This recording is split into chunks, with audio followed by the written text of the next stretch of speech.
TSM Wardell is known to be one of the best oppers in the game, and is a general beast when it comes to this game, also with rifles and pistols. And that's what I want to take a look at today. I think I want to break down how you can dominate and play Jett and generally just ruin the competition, rank up, get better at the game as Wardell. Hello, my beautiful and lovely gamers. As always, my name is Jonal. Like on the video helps greatly against YouTube's algorithm, helps promote the video, helps get more of this amazing content to you guys. Same goes for comment down below. What pro player do you want me to break down next? What agent? And I will try to get that on as soon as possible. The more interaction, the more views, the more interest that is for this type of content, the more I will make sure to make this stuff for you. Hopefully help you guys rank up and just dominate just your solo queue competition and carry your teammates. Of course, if you like this type of content, subscribing and turning on that bell notification, make sure that you don't drop anything. I'm still a small content creator. That's why liking, subscribing, also following the channel helps out. Majority of the people that watch these type of videos are not subscribed to the channel, so watching them is greatly appreciated. And of course, subscribing is even more appreciated. Now, with no further ado, let's really get into the meat of this. I want to talk a little bit about, and what I want to focus on today is just how he dominates with his plays when it comes to using crossfire placement and peeking the opposing side, and how he does that in such a fast and snappy way. And that's also why it's so satisfying, how he takes his duels and how he kind of plays around people where you don't, of course, Wardell's mechanics are next level, but where you don't always need that god tier mechanic to do so, where there's a lot of mentality things and a lot of setups that he does that hopefully can help you also implement those into your games to dominate more. And of course, if you're interested, my Twitter, my Twitch, and my Discord is linked down in the description if you want to drop a follow. That's also amazing and greatly appreciated. He will check mid. One thing that I want to point out here, and I know it is a very small thing, and we're like 6 seconds in and I'm already pausing the VOD. One thing that I just want to point out is that he peaks, and there's something that a lot of people, especially in like gold, maybe even platinum down, when I do VOD reviews and when I do private coaching, I see this mistake. A lot of people don't peek with intent. They peek the angle, but they're not actually like really on that edge to click the button, really on that edge to take that shot. When you're peeking an angle where you're expecting enemy to be, when you're moving for a smoke, you should be like right there, like on the edge, like almost like being like almost like static to shoot someone, because you can peek, but if you don't peek with intent, you're not ready. It's like when you drive a car, you're going into an area where you think you might need to brake. You don't know if you need to brake, but you might need. You kind of prepare, you kind of put yourself mentally there, and you put your foot on the brake, preparing to hit it in case you need it. The same thing you need to do when you peek an angle. So many people have good reaction time, but don't peek with intention, and therefore they peek, they see the guy, and then they're like, what am I supposed to do now? I'm supposed to shoot. That takes like, 200 ms for them to do so, and they are so slow in their reaction time because of it. So of course goes out here, right, pulls out his pistol, peeks wide to get there faster, does a very quick stop, right, slow walks all the way so they don't hear him, quick strafe out, ready to take the shot. He doesn't see anybody, it's a pistol round, the post inside is probably already rotating up through here. Wardell is also a degenerate and uses left-hand models. I don't know how anybody can play with left-hand model, but he can, so I suppose. He's going to go through here, and he reinforces the point for the reason that if he goes through heaven here, notice how many you already have. You have one coming through, that. Now it just got stuck in my head. One on ropes, you have one already on heaven, you have one pushing down to the ramp, right? So if they push through, if they push straight through to the point here, straight into the objective, it will be the race alone. They can quickly smoke or use utility to get off the omen, and you will have 4 players stuck here. By him pushing down here and playing through the smoke, he can help down on the objective and create more angles, making sure that the enemy team doesn't get as much utility. If they molly this area, they block off the omen and maybe the race, but they won't also block off the Jett. Just gonna go through here, push through the smoke. You know that there's nobody here because there's just a turret here. There's all this utility waiting here, so that's why you know there's nobody here. Also, he's just gonna drop a couple of shots. That's something that just keeping under pressure. Maybe you hit somebody, maybe you don't, who knows. Nobody has been shown yet, so they will take that as a time to rotate, and they do. They drop some nades. He's gonna rotate onto the point as the opposing side again will have control of this heaven, and once again, you already have like a Phoenix coming through here. You know there's people here. Going through here at least allows you to establish some point dominance, and then you can rather see what happens. So he's going to go here. He hears the bomb being planted right here. He's just going to hold the angle, land some good shots. He's going to dash in and do his shot. Notice this. Notice when he's using his dash here, so many people are using their wrong, getting themselves killed. He trades some good hits. He's waiting, right? He knows that this guy is down. Currently, you know, there might be some people on the point, but he's going to go for it because he hears the race reloading. He knows he's reloading. He knows he can't trade back, but still he dashes here. If the race wasn't, you always want to try when you're dashing to, of course, dash into an angle that forces the opponent to move his hand as much as possible to make it as difficult for him to trade. But he knows that he's reloading. That's why I get it. Also remember to jump. A little bit of a jump there allows you to get that extra little difference, both in movement but also in head height, so you're not as easily headshotted. He's then going to clear the site. There's a blind and everything like that. He just clears it up. Last one, man is in heaven, as you can see through the map. So last one is heaven. The Omen already starts to defuse. He's going to go and reinforce his teammates. His teammates get the kill, and it's easy peasy first round.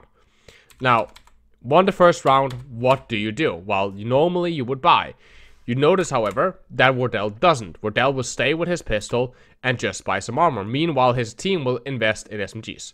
Now, why does he do this? Well, Wardell is known for opping, as we all know. So he is saving money so he can buy an op, hopefully, on third round. That's the reason that he's doing this. If you notice his econ, he currently is 4,100. If you notice his econ here, he's 5,000 when he buys this. And then he buys one Cloudburst, putting him down at 4,900. He can then buy an op next round, most likely, as long as anything happens, they get a kill or anything like that, he will be able to get an op next round. If not, again, most likely, if they lose this, they will most likely lose their economy, and it can be kind of broke. He might not even need to buy an op next round. He might buy something else and then buy an op fourth round. But he's setting up for an op without costing his team any advantage. You still have 4 SMGs, plus he has 50 armor on him, and you might say, well, he can still buy a Ghost, right? He can still buy a Sheriff, because when he invests all this money, he has 4,900, right? So by buying a Ghost, you still have, you know, 4,300. You can still full buy a rifle and shield next round, but Wardell doesn't need that. The Classic is really good with right clicks and going up close with that. It works as good, if not better, sometimes as the Ghost. If you play up close, it works way better than the Ghost. So why do it? Why buy a Sheriff when you're not sure if the enemy team will have armor? Why do you need a Ghost when you have right clicks from the Sheriff? And Jett is really good at smoking, pushing, and dashing through and working up close and personal. So he's going to peek here with his ally. He's going to peek first. Just make sure that there's anybody there. Notice that he peeked and immediately peeked back, because in case there's a lot of people, he could get a shot or two of.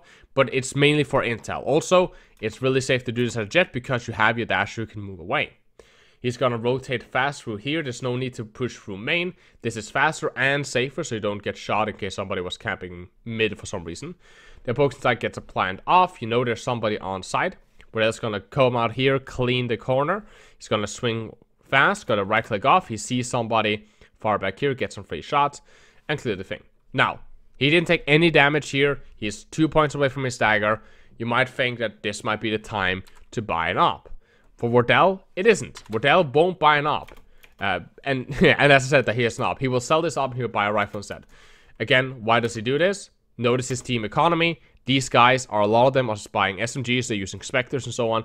Investing in an op here is significant eco damage if you lose that. And you might still want to do it if you're really good with the op, and Wardell of course is. But Wardell rather wants to have a rifle here, get some range, get some presence on the and be able to kind of push in and establish more dominance instead of just holding angles. And he would take a little bit of a cheesy angle here on the high ground. Again, these angles here, some people might call them noob angles. They are really, really good to get easy free kills for people that don't know, and they also give you a good advantage. Here he can smoke, he can dash away. That's a good thing with Jett. Peeking aggressively to get info because you can trade, dash out because you're duelist. Same thing you can do with Reyna, just using your fade ability. You know that there's people here because there came a smoke into heaven, and you also know that there is people there because the boom bot just went off. He's going to hold this angle. He's going to be a little bit aware. Maybe there's coming some people heaven. That's a scary position currently. You have your race down here covering. Remember, if you're playing low elo, this might not happen. You might not be able to trust your teammates in the same way. But this raid is currently covering here, so you should have a little bit of a warning. On top of that, the enemy team will normally push very fast because you don't want to be stuck in the open areas of the choke here. So currently, this is the scary part. They just smoked off the guy. The chance of them pushing through here is pretty big. So he's gonna hold that angle, and then rather be ready in case he hears some footsteps to look down. So he's gonna, very quickly, somebody's gonna come through soon. He's gonna hear some footsteps, gonna take the first shot, get 1 kill, and then he's gonna get headshotted by a Reyna. And this is one of the things that I personally love about Valorant. The fact that, you know, you have a Reyna that has only a Sheriff, is peeking a difficult angle, but still gets a shot because he managed to hit the headshot. Like, that is what I personally like about this game. The fact that, you know, somebody with an $800 gun can outdo a rifle because of aim, because of skill. Now we finally come to what happened. They won. It's a 2-to-1 situation. Wardell bought his up. He also has his daggers out. He's ready to do some mayhem. The first thing, of course, he's going to do is going to peek this angle very quickly. Again, notice once again, he peeks with intention. He goes out, just a little bit of a bob to land, to try to get the shot. Notice that he doesn't crouch out. He slow walks, quick peek, crosshair on the point, and then immediately bobs back in case he needs to dodge. Of course, he can also dash since he's playing on Jett. Holding that angle, he doesn't think that there's any enemies there, so there's no need of holding it. He's going to start rotating towards A. There's some people A. They just killed his Killjoy. He's going to pull out his rifle. They're going to put the Phoenix out on ramps, meaning that Heaven is still clear, meaning the opposing side is already on the point. And they're probably going to play around there. So taking this angle is very, very common. He's going to hold this angle in case somebody's pushing. But still pushing with his rifle, still helping clear this point. Not just camping an angle. You need to try to establish some dominance. You need to at least start clearing out the point. When they plant the bomb, a lot of operators get scared and start camping corners and start holding angles for a million years. You need to start clearing some of this site so you can sooner or later get to the bomb. Remember, you're currently on the clock. You need to clear angles with your op and make sure that those areas are safe. That way you can limit in where you think the opposing side is, spend utility as needed, and then push into the point in the end. Now, this is kind of going to be unlucky. It's going to get flashed, and then the Raze is going to ult. He's going to try to jump away, but the ult is still going to get him. That's kind of why Raze ultimate can be a little bit frustrating, and this is actually going to end up with them losing the round because of that. But besides that, it was a good attempt. He got ulted, he got flashed. There's not much he could do. You could have said he might have been able to dash, but again, you want to save that in case you need to do an entry with your daggers or something like that. Now, this is a save round. No money in the bank currently. Nothing to really be able to buy. You can, unfortunately, you can't see everybody's money currently. But Wardell is saving up against some money. He bought some armor so they can use his daggers with full health. Using your daggers without armor is relatively risky. You want to try to get some value out of that. And the fun thing with Wardell is how tactical he plays with these daggers. Now again, he's playing far back on the side, much safer in case they get rushed. Again, he doesn't have much backup here. There's some people mid, but he doesn't have a lot of backup at this point. So playing further back here allows him a little bit of some options to pull back, drop some smokes here in the choke point, push through those, and play around that to hopefully land some picks. They're gonna nade. He's gonna lock down the area, land some good headshots. He's gonna pick very, very quickly. Again, notice how he clears this. Instead of just rushing out here, he clears one with, again, a quick sidestep to check that angle. Then he does another quick sidestep to check that angle, and then he goes back again. Instead of just running out, picking a billion angles at the same time, slowly but surely cleaning it. Cypher's going to pop ultimate, so he's going to immediately take high ground because they're going to know where he is. He's going to smoke deep, making it difficult for them to push him. And then he's going to maybe rotate back. He's at least thinking of it, but seems like he's going to hold and instead of clear mid and clear ropes. He's going to clear this left side. And again, this is one thing that you need to remember. This is a higher elo than what a lot of people are playing in. This is Radiant. He doesn't take his right side because he knows that the opposing side has put the rest of the players onto the side. If you're playing something like gold or silver or bronze or iron, we've seen this a billion times before. You probably already know it. There might be some idiot lurking mid for absolutely no reason. And therefore, checking that right side might be smart if you're playing in a lower elo because you never know. Like, you can't predict something that doesn't make sense, right? They're going to drop a bunch of smokes. He's going to camp here, wait a little bit. Again, you have plenty of time, so he's going to do that just to make sure everything goes as planned. Get one kill here. He's going to see that nobody's on the side. He's going to smoke, tap it halfway. He's gonna hear a bunch of footsteps. He's gonna re-smoke it, and then he's gonna peek it. He hears a bunch of shooting from behind here, and then he's just gonna walk up, wait until the reload happens, and then get the free kill with his right click. Nice playing with the smokes. Again, baiting out, knowing that if he's inside the smoke, there's no way the Cypher's gonna push him. Dropping it, stepping away from the bomb where he's pre-firing, and then stepping out as again the Cypher's just giving away more and more information. You start the tap with the smoke, don't really know where you are. Okay, you will hear his footsteps. Then he will start to spam the smoke or start rushing the smokes. No matter what, you get a bunch of intel because he doesn't know if you're sticking it or not. Again, that's a gamble that the Cypher of course can make by not doing anything, but if he doesn't do anything, then just re-smoke and start and keep sticking and keep diffusing it, forcing him to do something, or else he will defuse the bomb. Once again, there is money. He's going to decide to buy a rifle instead. That's kind of Wardell's choice.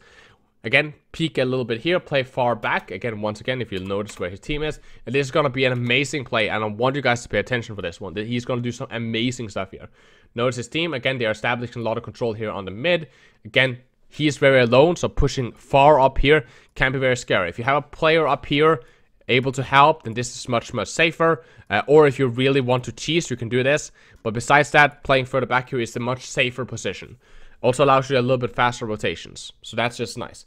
He's just gonna keep checking and checking and checking. Omen's gonna ult, and he's actually gonna hear the Omen ulting backside of his right side here. And then on top of that, they're gonna flash in. So this is very clearly a push. What he's gonna do is he's gonna destroy the bird. He's gonna drop a smoke. He's gonna swing on the Omen. He waits until the entire ultimate goes out where the Omen can't hear nor see Wardell. Wardell knows where he is. It's an easy pick. He's gonna smoke them off, spam through the choke. Once again, just applying suppression. Maybe he gets some damage, maybe not. He's just gonna take this angle. Remember to destroy them.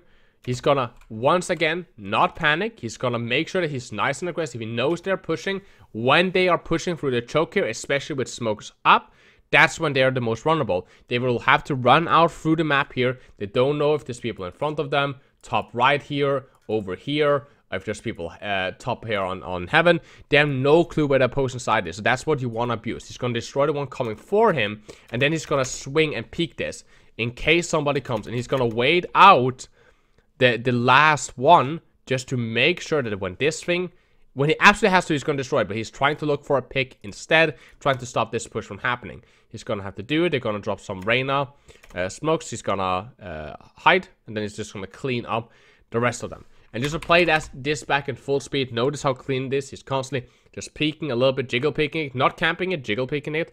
Drops the smoke as the enemy is pushing. First kill, knows his back is clear. Dash away from the nade. One comes, he's going to try to hold this, look for side pick, destroy the last one, get to his cover. Then he's going to play this backside. Notice his positioning compared to his team. He has one guy on the point applying pressure, one guy top here, one guy top here, and then Wardell way over here. That is so many angles that the opposing side needs to stay clear of. It will be impossible for them to cover all of them at the same time, allowing Wardell to just clean this up nice and easy. And that's the kind of thing that you want to see. It's nicely controlled, but again, notice how he's prioritizing frags, and he's still playing it again, just calm and relaxed.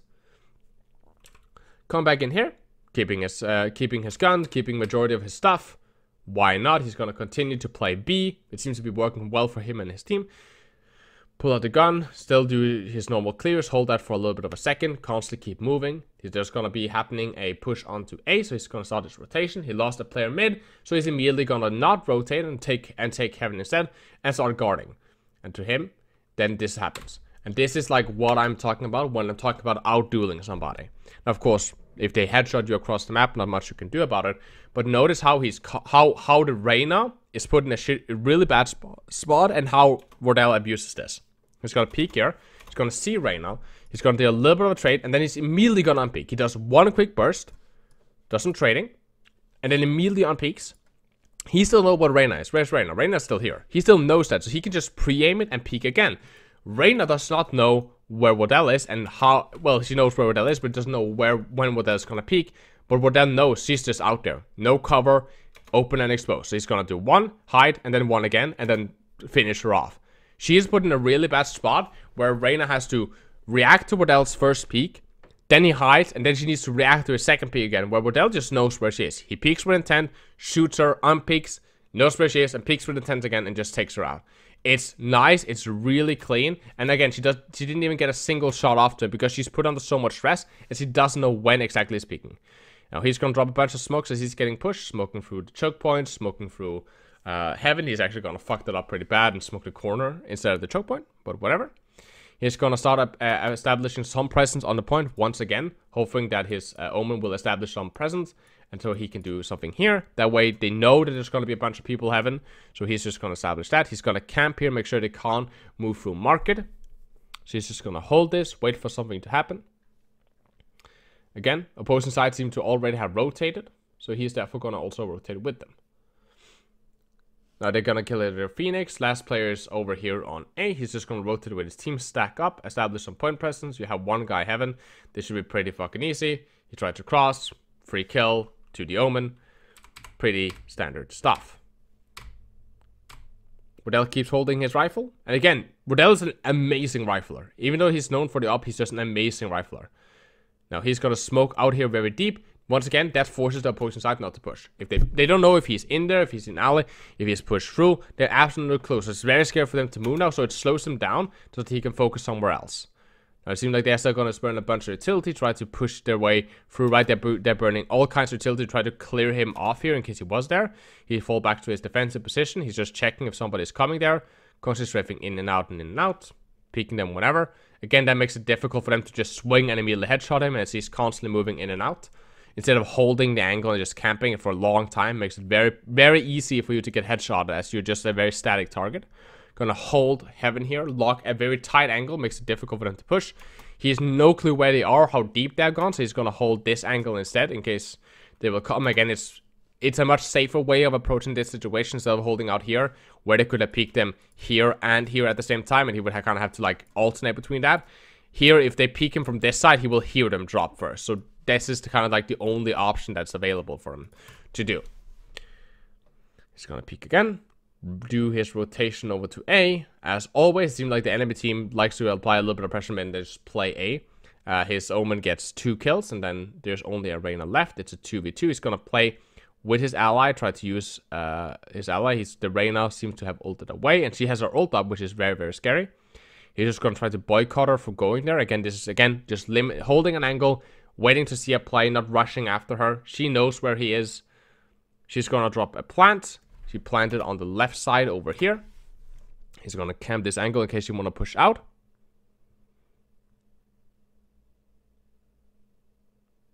Again, if he drops here, he gives away a lot of information, so you just want to see what it does. And that's a very unlucky peek. Now that's what happens, right? That's kind of the thing. He tried to bait her with a jump. He like making it sound like he was moving. Tried to do a little bit of stuff like that, and in the end, it just didn't work out. Now, I think we'll do one more round, just where he plays once again with his rifle, and there's going to be a lot of pressure on him here. So let's just see how he does over here. He's going to once again hold mid, pull out his knife, kind of, you know, just cycling, waiting for an enemy team to make something happen.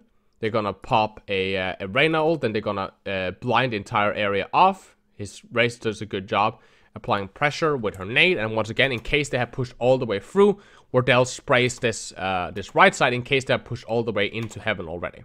He's then going to rotate, lock down the choke point, reload, establish some point presence, or actually he's going to back off to market. Once again, because he doesn't know if heaven is lost. Well, heaven is lost currently, and it's going to be taken, and then he doesn't know which angle they will be pushed for, so instead of getting pincered, he's going to drop down here. They're going to give heaven, and then they can rather retake or play from here as they see. So he's going to hide in here, trying to limit his limit the angles that he can be seen from. Once again, holding this heaven's point. Somebody drops and headshots him. Very, very unlucky. His teammate takes it out, and there seems to be a bit of a scuffed situation. I just want to see how this actually plays out. I didn't see this last kill cam here. So he's gonna get 1 kill with the Omen. The Raze is gonna come through, trade that. Then there's Killjoy with an op. First kill, nice shot. He's gonna rotate through market, maybe. Cover his back, make sure so he doesn't get flanked. This is kind of lost. He's probably... Is he gonna go for picks? I stopped as soon as Wardell died here, so I just kind of want to see how this plays out. It's clearing his angles, pretty good job. Normal stuff, then it's going to clear down here. Now he knows that there can be only a couple people on site. He knows where he is. Unlucky, but once again, Nice to do these small peeks. You see him all the time. Wardell did them all the time for this lot review, right? He does one quick and then he hides and then he tries to re-pick it. Only difference is here he missed. This was a nice attempt. He missed the shot, unfortunately. That's the unlucky part. And then the race lands immediately a headshot. But it was a really nice move from this PS Tud. Now, if you like this type of content, again, like, comment, subscribe, help spreading it out. Again, what pros players do you want me to break down next? I was thinking about C9 Tense. He has some really amazing plays. But tell me down in the comment section. Of course, please do take care of yourself, stay positive, wear a mask, wash your hands, and take care of yourself. But also, taking care of others is important, but taking care of yourself is also really important. So try to do that as well. These are tough times. Hopefully, the vaccine comes very soon. As always, please tell somebody that you love them. My name has been Jonal, and you guys keep the enemy in your crosshair.